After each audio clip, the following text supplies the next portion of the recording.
That verse tells a lot about the heart of Christ for the people. Hello, welcome back to Reality Friday, where we inspire you to live the gospel and proclaim the gospel.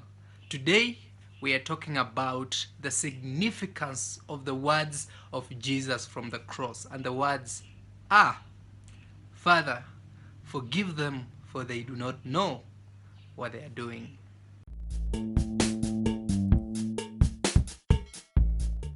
So this is one of the sayings recorded that Jesus is recorded to have said within that period when he was crucified. And reading the verse, of course, brings to mind a number of questions, and those are some of the questions that we'll be addressing in this episode today. And of course, one of the questions is, did Jesus lie when he said that these people didn't know what they were doing at the time that he was being crucified? To respond to this question, I'm going to look at it in two ways. In one sense, they knew. They knew. Does this contradict with what Jesus is saying? First, hold on. Don't make that conclusion. Let's follow through first. They knew in this sense. We have people like Caiaphas, then the priest. We have the Pharisees, who were the teachers of the law. We have Judas Iscariot, a very close person in the ministry of Jesus Christ. So it didn't just happen that from nowhere Jesus was crucified. No, there were steps that were taken. There were conversations that were held by some people until this point that Jesus was crucified. Yes, even Judas Iscariot was paid for this. There was an intent, there was a motive on the side of Judas Iscariot. For the Pharisees, they were afraid that Jesus was gathering a massive followers. He was gathering a number of people that were subscribing to his teachings. And at this particular time, for the Pharisees, Jesus was a threat. And clearly, we see motive. For the leaders, the leaders of the society, we talk about Pontius Pilate and the rest of the emperors and the then leaders. They had a motive as well. They wanted, some wanted to please the Jews. Some had their own character issues, and that's why they allowed even Jesus to go through this process. With that in mind, the conclusion that we can make from this is, first, there was a motive behind all these people, and clearly they knew what they wanted to get from all this story. That's the first bit.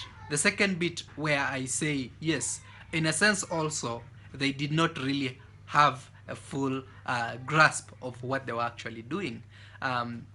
We hear statements like from the centurions or from the soldiers at the crucifixion, where one mentions that indeed Jesus is God, or Jesus is the Son of God. We see people like Caiaphas. Caiaphas makes a prophecy unknowingly, and his prophecy is, yes, one person sometimes has to die for the good of others. Without knowing, he was actually prophesying or affirming what Christ had actually come to do, and that is die for the sins of people. In a bigger sense, they are all blinded. We are told that in this world, like, the unbelievers are blinded by the by the priest of this world, unable to see the truth. And so this is what happened to them. They were unable at that particular time to see what was really going on. They were unable to realize that indeed the person they were putting to the cross was whom he claimed to be.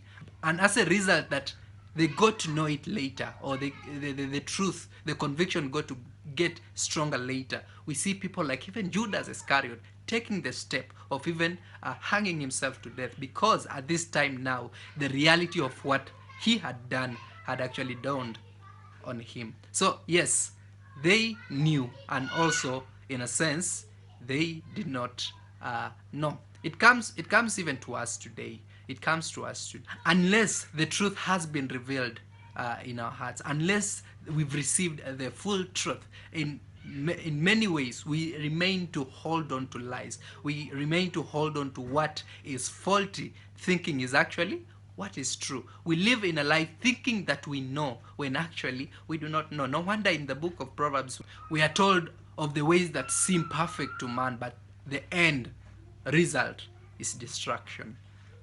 We see verses like also in Isaiah where we are told that, it reaches a time when people see good things to be bad and bad things to be good. So unless we are transformed from the heart, we cannot be able to see. We cannot be able to see the good that God is even doing.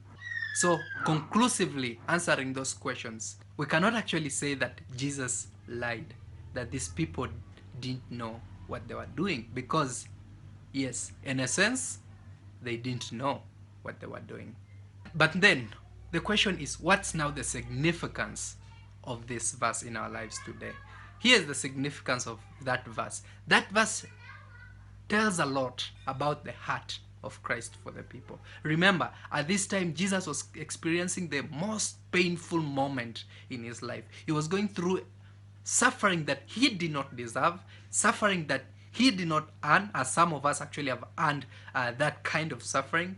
He was going through an excruciating pain, one that was not even called for.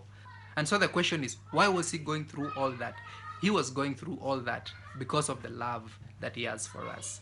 We are told that he died for you and for me. He didn't die for himself purely. He was righteous, he was holy, he was perfect. It's us that are faulty. It's us that have the mess. And so because of that much love that he has for us, because of that much love that the Father has for us, Jesus had to go through that. And of course, him saying, using the word that he actually used, says a lot about even the attitude that he had when he was going through the pain. He wasn't doing the right thing just for the sake of doing the right thing. He was doing the right thing while convinced in his heart that he loved the people, he cared for them, and he saw the best in them. That is what Christ was doing. We are told in scriptures that love covers a multitude of sins, and this is what was actually happening. The love of Christ for us was actually overlooking the sins, the evil that were being committed against him. And the last lesson we can get from this is the lesson of forgiveness. It's the lesson of sharing the same forgiveness with other people. It's good that we get to have the attitude that actually even Jesus had when he was at the cross. He saw people, he saw hurting people, he saw wicked people that didn't really have a full understanding of what they were doing. And so it's important even for us today that even in our relationships, in our friendships, that we get to offer this forgiveness with the mind that even at times the people that we are forgiving are not really aware of what they are doing. They're not really aware of the hurt that they are causing. Of course, it may look like, no, they know what they were doing. But just like Jesus Christ, we ought to let love cover the multitude of sins committed against us.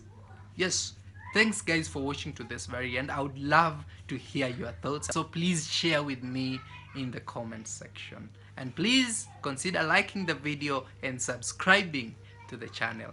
Until next time, take care of yourself.